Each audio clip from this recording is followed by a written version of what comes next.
Banyak berita soal Taliban. Taliban menguasai Afghanistan, presidennya kabur, dan berita ini berlangsung terus nih. Nah, kali ini saya akan membahas itu dengan Islah Bahrawi, Direktur Jaringan Moderat Indonesia sekaligus pakar di bidang terorisme dan radikalisme.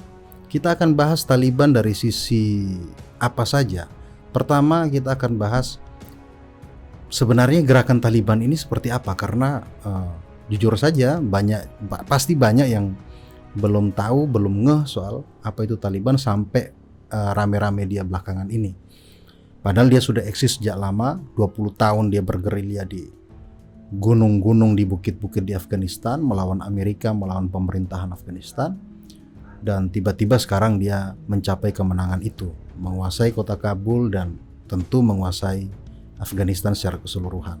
Apakah ini akan berdampak terhadap Indonesia dan afiliasi secara politik, secara gerakan maupun secara ideologi di Indonesia itu di kelompok apa saja? Nanti akan kita bahas.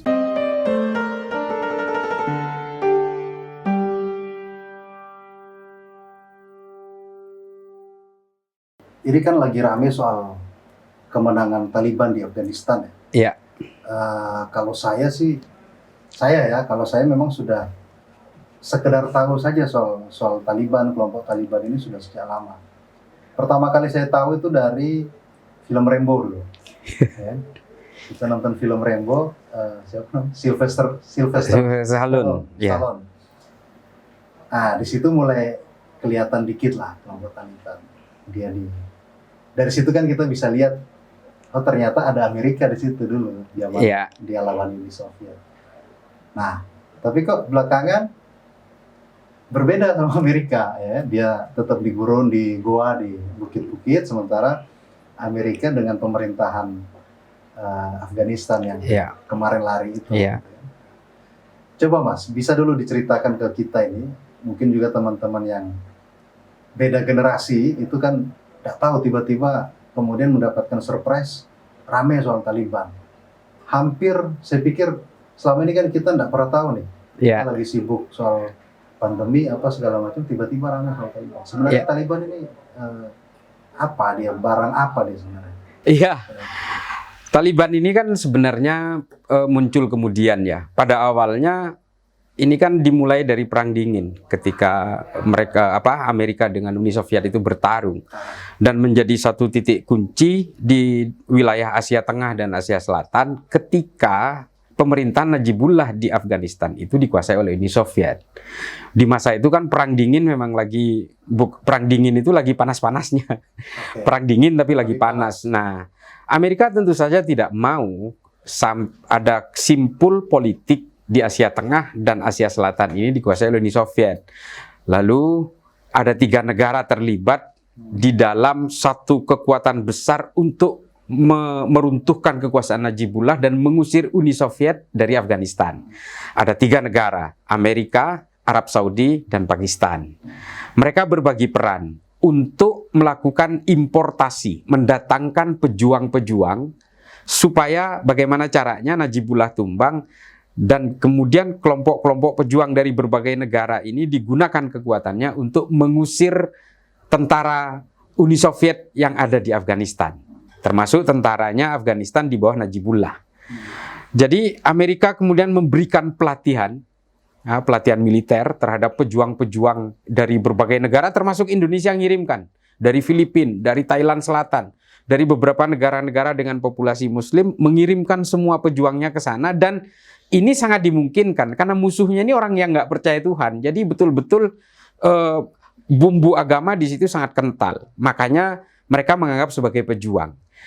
Orang-orang ini kemudian dilatih di Pakistan. Pakistan memfasilitasi itu. Pelatihannya dan juga alat-alat perangnya itu disediakan oleh Amerika dan pembiayaannya dilakukan oleh Arab Saudi. Nah, kelompok inilah yang dinamakan Mujahidin. Kita dulu mengenalnya Mujahidin. Setelah Uni Soviet terusir, Najibullah tumbang, kelompok ini kemudian menguasai politik Afghanistan di bawah kepemimpinan Burhanuddin Rabbani. Tapi namanya juga kekuasaan, pecah di dalam itu kemudian keluar potensi-potensi itu. Sehingga meskipun Burhanuddin Rabbani ini membagi kekuasaan di dalam itu, semua dibagi rata, tetap saja konflik itu tidak berkesudahan. Nah, ada juga dari Panzir yang disebut Singa Panzir, namanya Ahmad Shah Mas'ud, juga akhirnya dibunuh juga di situ. Pertarungan di dalam internal Taliban sendiri terjadi. Dan apa juga yang kemudian terjadi? Taliban memberontak terhadap satu entitas politik di Afghanistan itu karena merasa tidak terakomodasi kepentingannya. Entah ini berbasis ideologi keagamaan, tafsir-tafsir, atau juga kepentingan politik yang tidak terakomodasi. Sehingga kemudian Burhanuddin Rabbani juga digulingkan oleh kelompoknya sendiri ini. Itu tahun 96, bukan? Pada sekitar awal tahun 92 sampai tahun 96. Hingga akhirnya 96 Burhanuddin Rabbani digulingkan, muncullah kelompok Taliban ini.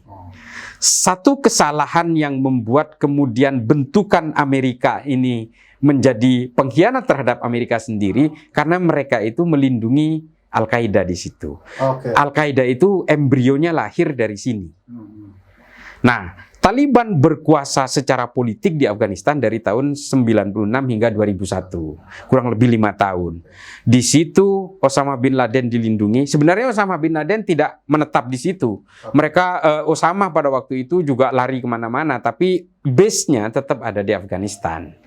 Nah, pasca Twin Tower, pasca 9/11, Amerika melakukan deployment tentaranya di sana dan juga berusaha meruntuhkan kekuasaan Taliban di situ karena Taliban dianggap berafiliasi dengan Al-Qaeda, di mana Al-Qaeda dituduh sebagai biang dari pengeboman Twin Tower itu.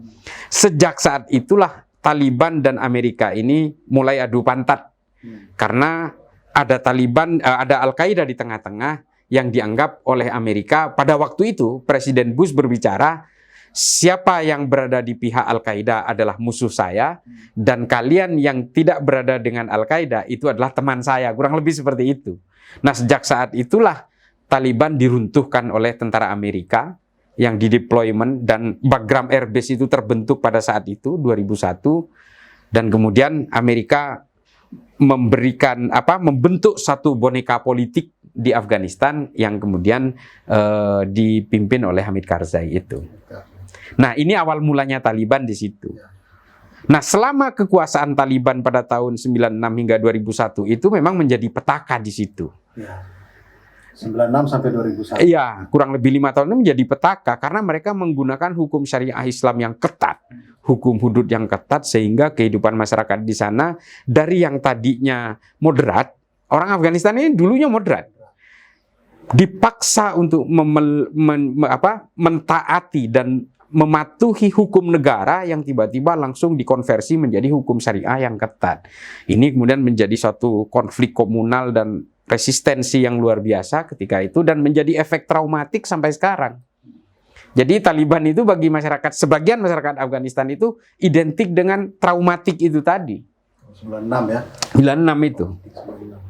Presidennya ditarik, diseret keluar di... Iya, kayak gitu, kurang lebih seperti itu. Artinya kekejaman-kekejaman atas nama hukum agama itu terjadi. Banyak perempuan diintimidasi, disegregasi, perempuan yang tidak mau pakai burka itu dilecut di muka umum untuk dipermalukan. Ada penyiraman air keras terhadap perempuan yang tidak mau dipoligami dan sebagainya. Praktik-praktik seperti itu besar sekali. Ya, makanya trauma itu kelihatan dari gelombang eksodus kemarin. Iya, ketakutan itu masih tetap melekat pada akhirnya. Nah, tapi kalau kita lihat Taliban sendiri, kelompok Taliban ini, yang saya masih penasaran ini, Mas. Sebenarnya ideologinya kayak gimana? Apakah begini ya? Yang saya tahu Taliban sama ISIS itu berbeda. Ya. Bahkan mereka perang, ya kan? Nah, apa yang kemudian jadi penyebab perang antara dua kelompok ini? Apakah ada motif ideologi di situ atau murni soal politik? Misalnya soal apa? Yang satu mungkin dibiayai oleh siapa, yang satu dibiayai oleh siapa? Gitu. Pada dasarnya ya soal persoalan pembiayaan, persoalan orientasi politik dan juga resiliensi ideologi ini sebenarnya ini menjadi satu hal yang rumit sebenarnya di Taliban ini. Ketika Taliban itu sangat dekat dengan Al-Qaeda, jelas di situ resiliensi ideologisnya itu berada pada, ya kita bisa boleh sebut itu Wahabisme. Karena Al-Qaeda memang seperti itu. Tapi di Afghanistan sendiri ini memang sebenarnya sudah terkotak-kotak dan tersekat-sekat kalau kita bicara soal ideologi, ya. Kalau kita bicara soal ideologi, kedekatan ideologi antara Al-Qaeda dengan Taliban pada saat itu jelas mungkin pembiayaannya dari Arab Saudi atau dari filantropi orang-orang Arab Saudi pada saat itu. Tapi pada prinsipnya begini, di Afghanistan sendiri itu memang ada mazhab Hanafi, ada yang namanya Deobandi, dan ini juga ada juga konflik tribalisme yang sudah terjadi selama berabad-abad di sana antara Pashtun, Panjshir dan sebagainya itu. Etnik. Jadi memang kalau berbicara soal Afghanistan ini sangat complicated, sangat rumit memang kalau berbicara soal primordial ya. Nah, ini kemudian terbawa terhadap opini orang pada New Taliban ini. Ini terbawa. Efek-efek traumatik yang dirasakan oleh rakyat Afghanistan itu masih terbawa dengan Taliban yang pada saat mereka berkuasa. Kalaupun kemudian ada yang menganggap ini akan modern dan sebagainya, menurut saya titik kuncinya satu. Kalau Taliban ini tetap menggunakan hukum hudud yang ketat seperti Taliban yang zaman dulu pada tahun 96 hingga 2001, ya tidak ada bedanya. Tidak akan ada bedanya. Ini kuncinya. Hukum negara apa yang akan dipakai? Yang jelas dari Taliban saya baca kemarin mengatakan mereka tidak akan menggunakan sistem demokrasi. Ini jelas. Artinya gini, konflik ini akan menjadi konflik yang berkepanjangan, menjadi konflik yang fluktuatif, saling gusur satu sama lain apabila mereka menggunakan hukum agama sebagai hukum negara. Ini tidak akan pernah selesai. Saya nggak bisa bayangkan itu gimana kalau di posisi masyarakat Afghanistan sekarang. Iya. Artinya, ya ini kemudian menjawab kenapa berbondong-bondong mereka mau kabur dari negaranya. Satu trauma tahun 96 itu, kemudian mereka menolak demokrasi. Betul. Sampai saya baca kemarin, atlet sepak bola wanita ya, itu kan minta suaka ke FIFA. Iya. Ke FIFA karena khawatir. Ya karena jelas Taliban mengharamkan itu olahraga. Sudah pasti. Wanita yang itu nggak pakai hijab pasti, kemudian mempertontonkan aurat pasti gitu versi mereka ya. Nah, kemudian satu pertanyaan ini Mas, apa pengaruhnya buat Indonesia? Karena ini juga sebenarnya begini. Kalau kita bicara ideologi itu kan dia lintas nasional. Iya. Dia borderless lah. Nah, di Indonesia ada nggak orang atau kelompok yang punya paham, punya ideologi yang beririsan dengan Taliban sesuai pengamatan? Banyak Mas, banyak. Jadi memang akar historik antara kelompok radikal di Indonesia dengan di Afghanistan itu sangat panjang.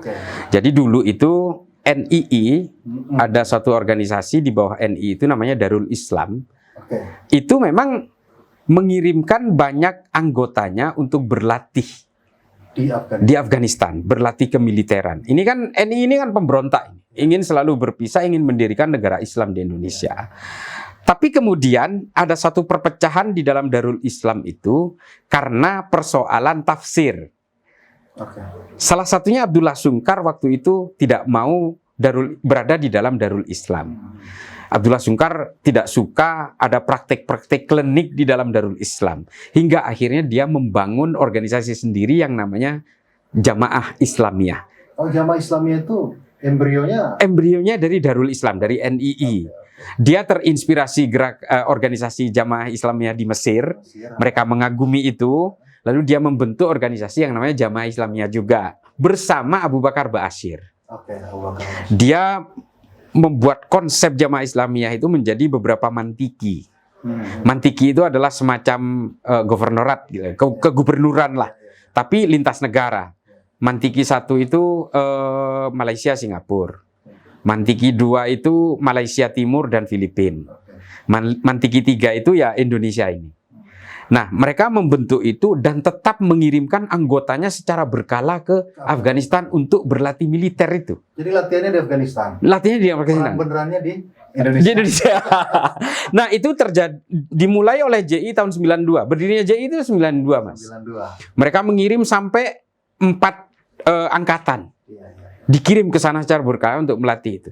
Produknya akhirnya meledak pasca reformasi tahun 2000. Bom Bali 1 itu hampir semua pelakunya itu orang alumni Afghanistan. Itu 2000 ya. 2000 sampai 2009 nanti. Jadi dari kan 96 tuh Iya. Taliban menguasai Afghanistan. Iya. Kalau kita urut di Indonesia itu kan 98 itu kan banyak tuh peristiwa. Iya. Setelah 98, 99 di Ambon, Poso. Iya. Ya. Kemudian ada Laskar Jihad Ja'far Mattolib. Iya, ada bom Tentena. Laskar Mujahidinnya Abu Bakar Bashir. Iya. Saya masih SMP pas itu, Mas. Wah, saya udah tua. Bom Bali 2 juga terjadi di situ. Nah, ini sebenarnya memang mungkin ya karena begitu ketatnya zaman Pak Harto, mereka memang seolah-olah tidak berkutik untuk melakukan amaliyah aksi teror itu. Setelah, nah ini uniknya ini, mereka anti demokrasi, mengharamkan demokrasi, tapi dia itu memanfaatkan kelonggaran demokrasi pasca reformasi untuk kelompok itu. Nah, bom-bom yang meledak dari tahun 2000 hingga 2009 itu mutlak dilakukan oleh orang-orang alumni Afghanistan di JI. Aduh, bahaya juga nih, Mas. Yang saya khawatirkan begini, kalau kemudian gini loh, mungkin ada sebagian atau sekelompok orang di Indonesia yang menganggap kemenangan Taliban di Afghanistan karena dia berhasil mengalahkan Amerika dalam tanda petik, walaupun kenyataannya kan bukan mengalahkan juga karena ditinggal aja sama Amerika. Ini kemudian jadi materi yang kemudian dikampanyekan ke kita semua. Wah, ini kemenangan Islam sehingga kelompok Islam di Indonesia harus bersatu. Udah ada contohnya di Taliban, kita bisa lakukan hal yang sama di Indonesia. Ini kan bahaya. Iya. Nah, itu kekhawatiran saya, bagaimana kemudian pemerintah itu bisa, menurut sampean ya, pemerintahan kita Pak Jokowi itu bisa mengeliminasi ini, itu caranya seharusnya dimulai dari mana? Karena kalau kita bilang irisan ideologi sudah terlanjur ada di sini bahkan sebelum sebelum reformasi malah ya kan. Nah, ini gimana? Bagaimana kita mengeliminasi glorifikasi yang berlebihan nanti nih? Gitu.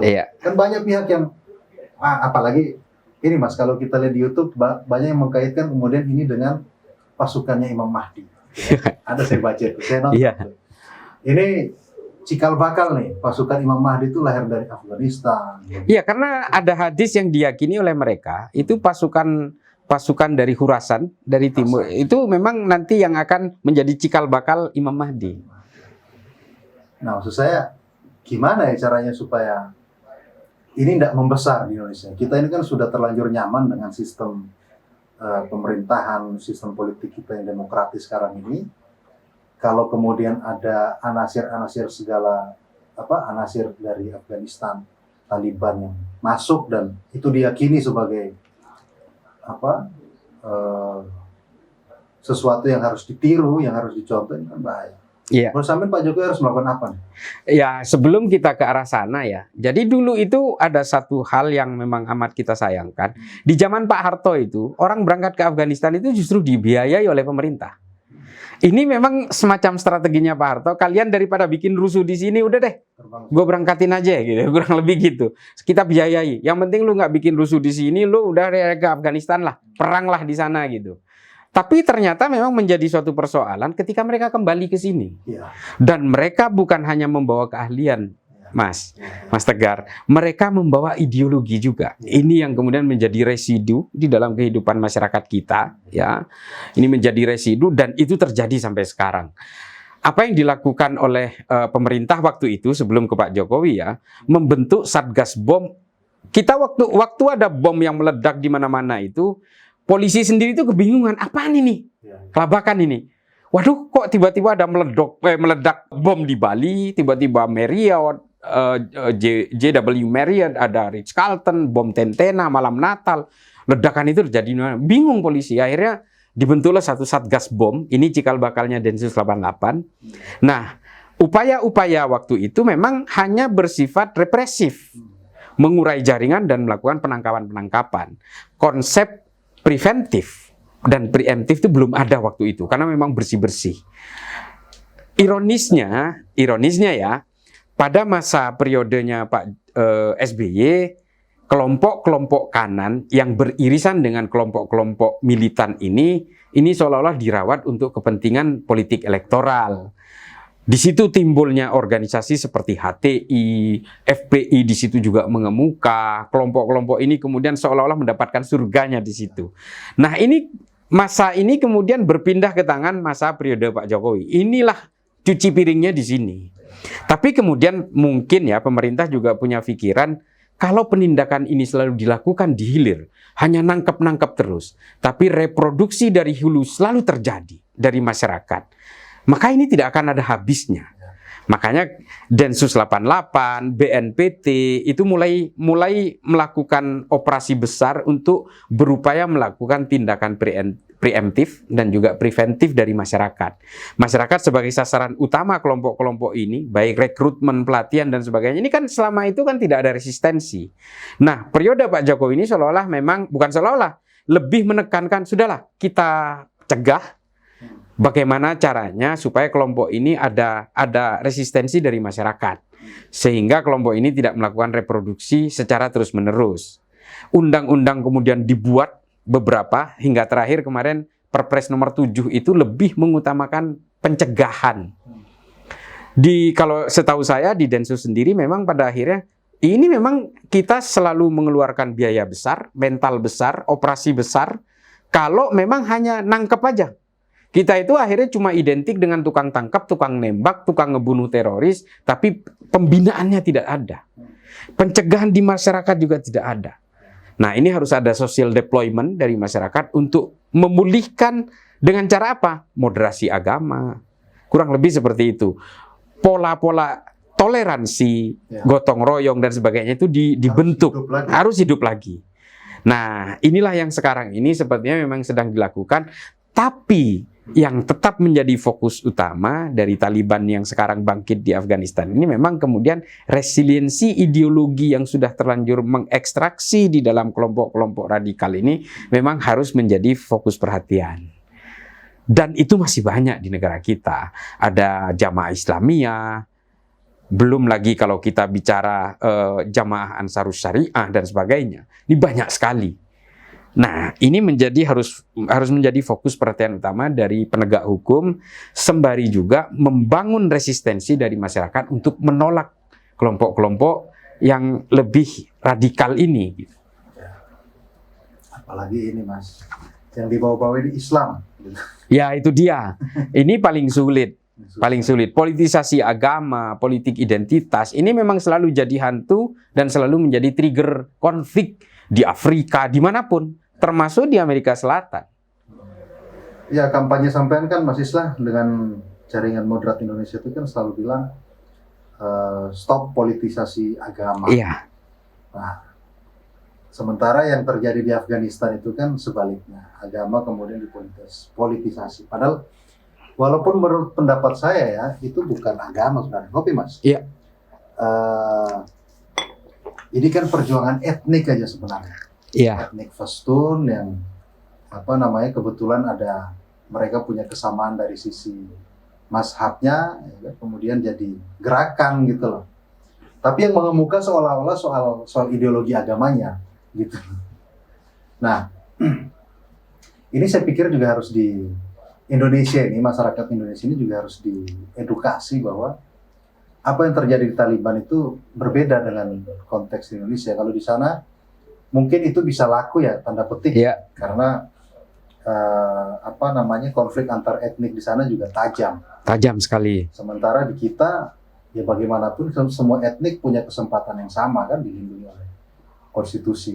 Walaupun prakteknya mungkin etnik tertentu belum mendapatkan ruang yang banyak, tapi itu bukan karena tidak diberikan ruang oleh konstitusi, tapi karena memang kita banyak Mas di Afghanistan itu berapa etnik total?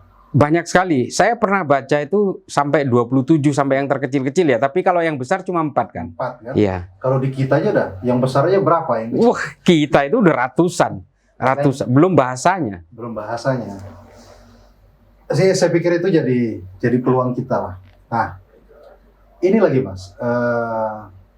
Satu hal saya pikir, tadi juga kita waktu offer kan kita bicara soal bagaimana kemudian isu Taliban ini jadi komoditas, dijadikan sebagai komoditas untuk jualan pihak-pihak tertentu. Iya. Ya, belum apa-apa sudah pada statement, kemudian wah kita harus mencontoh Taliban. Tapi memang Taliban juga dia sedikit membuat variasi ya, dia sedikit mengupgrade diri lah. Kalau 96 kan dia betul-betul menguasai Afghanistan dan dia buat negara itu jadi tertutup, kan? Gak mau komunikasi sama siapapun. Pengakuan dari negara luar cuma beberapa aja, itu pun kecil-kecil. Kalau sekarang dia sudah agak mendingan nih, dia ke Cina, dia ke Indonesia bahkan kan sebelum itu dia rajin ngirimkan delegasi kemana-mana.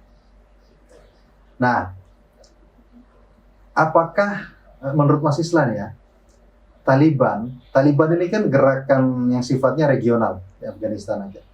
Ada potensi nggak dia kemudian untuk mengglobalisasikan dirinya? Sehingga ada Taliban di negara lain, bahkan di Indonesia mungkin ada kantor cabangnya, apa segala macam. Sampai itu mungkin nggak? Ya mungkin saja. Dengan inisiasi dari Taliban atau inisiasi dari kita?